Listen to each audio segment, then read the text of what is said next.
Guys, I'm scared of spiders, okay? I'm not proud of it. They creep me out, okay? And that's why I'm a little nervous for today's unboxing / livestock reveal. Flip Aquatics is just, they're just trying to freak me out with this. I mean, I talked to Rob and I was like, hey man, you know, I need to keep adding desert-themed organisms to the desert tank up here. You know, it's just, it made sense, right? And so he suggested these to me. He wanted to put spiders in the desert tank, and I said, okay, man, let's do it. Let's see if I can overcome my fear. Oh boy. Okay, let's see what we got here. Spiders in a fish tank. Great idea. Fantastic idea. What could go wrong? Right? I mean, oh jeez. Oh god. Okay, alright, let's just do it. Let's just do it. Just get in there. They're not gonna hurt you. Oh my god. No! No! Guys, these are Thai micro crabs, and they are gonna be the tarantulas of the desert tank. Oh my gosh, those are creepy. Wow. Well, these are spiders, guys. I don't know. I'm not gonna want to put my hand in the tank anymore. Oh my gosh. I'm leaving that netting in. I'm too scared to get it out. Oh my gosh, look at that guy. Ah!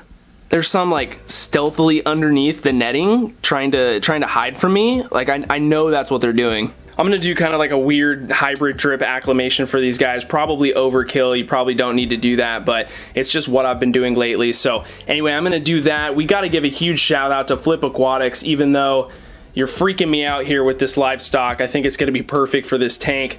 Guys, if you wanna get some sweet coupons to Flip Aquatics, they're down in the description. Check them out, they sell great stuff. They've been hooking it up for a lot of the tanks, the shrimp in here, and pretty much everything that's gonna go into the desert tank is gonna come from Rob and the Flip Aquatics team. Before we add the crazy hybrid crab tarantula organisms to the desert tank, let's take a look at it here and reflect back on what's been going on in it over the last couple of weeks that it's been set up for. First off, let's start with the black Neo shrimp that we have in here. They're doing really good. I have seen a couple babies running around the tank, but they're so small right now. I don't know if we're gonna be able to pick them up. You can see that there are quite a few shrimp in here running around. See if we can spot some more. They spend a lot of time just kind of doing laps around the aquarium. We can see one swimming around here. They love to hang out on the moss. I see them all the time on the cactuses and of course on the rocks that we have in this tank. So they like to hang out up at the top, which is kind of fun to watch. I've been trying to train them to eat up here in the front, so whenever I feed, I just drop down my Shrimp King food that lands down here by these little alder cones, and so we get a little grouping of them there. Really fun to watch. Hopefully next time when we do an update, there will be a bunch of fresh new baby shrimp in here and we can see how many that we're gonna end up with in this tank. Speaking of moss, the cactuses are really taking shape. You can see that they're getting spiky like cactuses would be in the wild. At least that's what somebody pointed out to me. I was gonna trim them, but I think I'm just gonna leave them the way they are. There aren't too many other plants in here. Remember, there's just dwarf hairgrass that we have sprinkled around, and then the pogo stamon, which originated from tissue culture. There's a baby shrimp right there. You see him? Right in the middle. Move, dude. There we go. Nice. And then the last plant is the pogo stamon. So the plant here, everywhere. So this is exactly what I want this plant to do. It's still transforming and it's not completely the way it looks. If you guys are familiar with this plant, it has a really intricate, beautiful looking submerged form, and it can get pretty big, but honestly, I just want it to stay the way it is. I want this tank to do nothing. I don't want it to grow. I just want it to stay this way for forever. And that's really going to be the challenge because, as we all know, we can't just completely stop growth.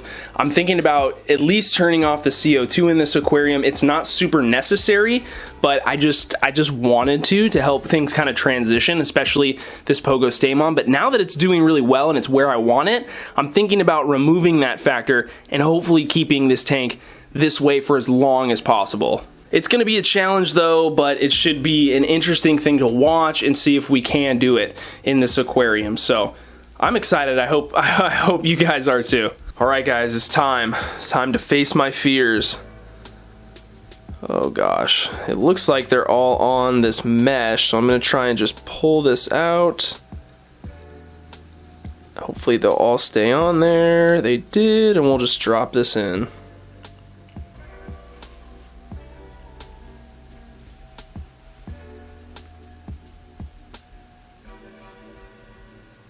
These things are so small, and they're the exact same colors as substrate. I'm never going to be able to see them. I'm going to have to call up Rob and tell him to send me like 200 more of them. This is what they do though. They just kind of hang out. They don't move a ton, which is too bad. It would be cool if they were scurrying all over the aquarium. But this is what they do. They filter feed a lot, and I'm hoping that they just decide to hang out up on this moss, you know, on the cactuses and whatnot, so we can see them. If they decide to just like hide on rocks down by the substrate, then we're gonna need a lot more of them.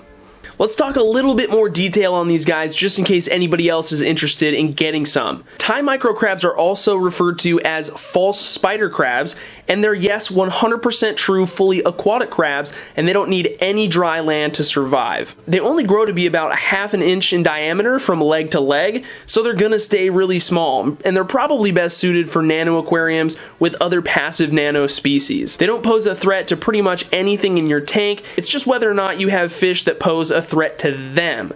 Because they're so small and don't move fast, anything that can fit them in their mouth is probably not going to be a good idea. They do really well with dwarf shrimp though, and that's why we added them to this tank. They like to have lots of hiding places, so a planted tank of pretty much any kind is going to be great for these guys. In nature, they're found living in the roots of floating plants, creating their own little micro ecosystem. Now in this tank, we don't have any floating plants at the moment, but I guess that's a spoiler alert for what's coming and about to make an appearance in here. They feed in a very similar way to bamboo shrimp in that they filter the water with tiny hairs that are on their claws. They're also sometimes going to take advantage of solid particulates found on the moss and the aquarium substrate. If they have the chance to get down there and get some, they probably will. I've already seen it taking place in this aquarium as the crabs have been in here for a couple days now, actually. It's been about a week since I filmed the beginning of this video, and since then there's been a mini explosion in the baby shrimp numbers in this tank. So let's flip the camera around and let's see how many we can count. They're still really small. There's one right there. There's one right there. I didn't know baby scorpions could fly. He's cruising around the tank. There's two right there feeding with some of the bigger adults. There's another little guy right there. There's just a ton in here. We're not going to be able to see all of them, but I'm super excited, guys. What I did, which I think really helped, was I increased the temperature in the aquarium. So I put in this little Aqueon heater back here, brought the temperature up to, what is it at now? Like 77. Down here on the digital thermometer. Before it was hanging out at around 70, which is essentially the room temperature here in the aquarium lab. Higher temperatures are going to decrease the gestation time of the shrimp. They're basically going to be able to breed faster in warmer water, but their lifespan is decreased. And so that's why once I get a stable population of shrimp that I'm happy with, it's good to run it at 70 because that's going to prolong the life of the population that you have. But if you're trying to breed them and you're trying to increase your numbers, bringing that temperature up to the mid and even upper 70s can really help to increase the amount of babies you see at a faster rate. So a lot of the babies are not going to have their true colors yet. They're going to look a lot more transparent and even more brown in these guys. We just have to wait for them to get a little bit bigger to see how their coloring will develop. Rob did mention to me that this is a shrimp that you have to proactively cull because a lot of the babies that come out of these guys are not going to end up being that true black that you want to have. So we're going to have to set up a tank just for the culls. I'll probably end up throwing in my Blue Dream culls as well.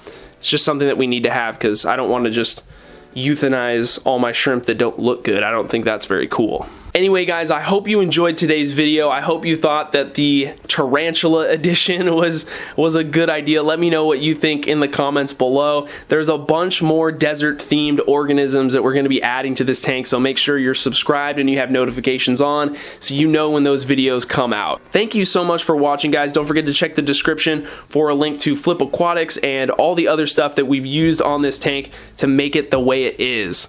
We will see you next time.